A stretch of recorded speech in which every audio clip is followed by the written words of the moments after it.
I was asking the question, how do I know my religion is right? How do I know Ahlul Bayt is right? I went down to the fundamental truths that I spoke about yesterday. And the basic truths that are essential were, one, to understand the rational world in the pursuit of perfection. If you and I want to pursue perfection, there are guidelines and rules and regulations. You violate that, you'll never get to perfection. For example, why do we say our Imams and Prophets are infallible? Often I get asked that question, especially people of the other schools of thought. How can you believe your Imams are infallible and they're perfect? That's absurd. I said, what is your goal in life? Is it not to pursue perfection? They said, yeah. I said, how can you, if the very means is not perfect? If the very means of guidance is not there, it's fractured, how am I ever going to achieve perfection? Isn't that what Shaitan wants us to do? To put hocus pocus leaders, and then we band-aid them by saying, yeah, God will have mercy on them, like our Christian brethren who say, Paul killed Christians, but God is the best of forgivers. Huh? That idea?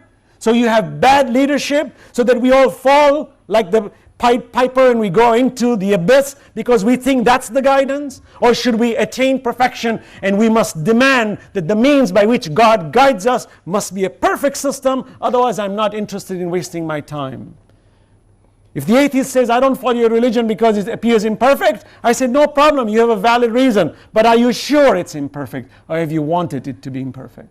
Because if you sit down and have a real conversation, intellectual conversation, you will see there is no imperfection in the system. The holistic system is perfect. And when we demand it, Quranically even tells us that this is how it is. The system of Allah, مَا ضَلَّ صَاحِبُكُمْ وَمَا غَوَى وَمَا يَنْتِقُ عَنِ الْحَوَى إِنْ هُوَ إِلَّا وَحْيٌ يُوحَى. The messenger does not err, nor does he make mistake, nor does he sin. No. Whatever he says is from Allah subhanahu wa ta'ala, and every sentence and iota is within the guidance of Allah subhanahu wa ta'ala. To that extent that Allah says, were this messenger to make one mistake, Allah will grab him and cut his jugular. Here Allah says, وَاعْلَمُوا أَنَّ فِيكُمْ رَسُولُ اللَّهِ لَا يُطِعْكُمْ فِي كَثِيرٍ مِنَ الْأَمْرِ لَعَنِتُّمْ. Were he to listen to your whimsical suggestions, many things would go wrong.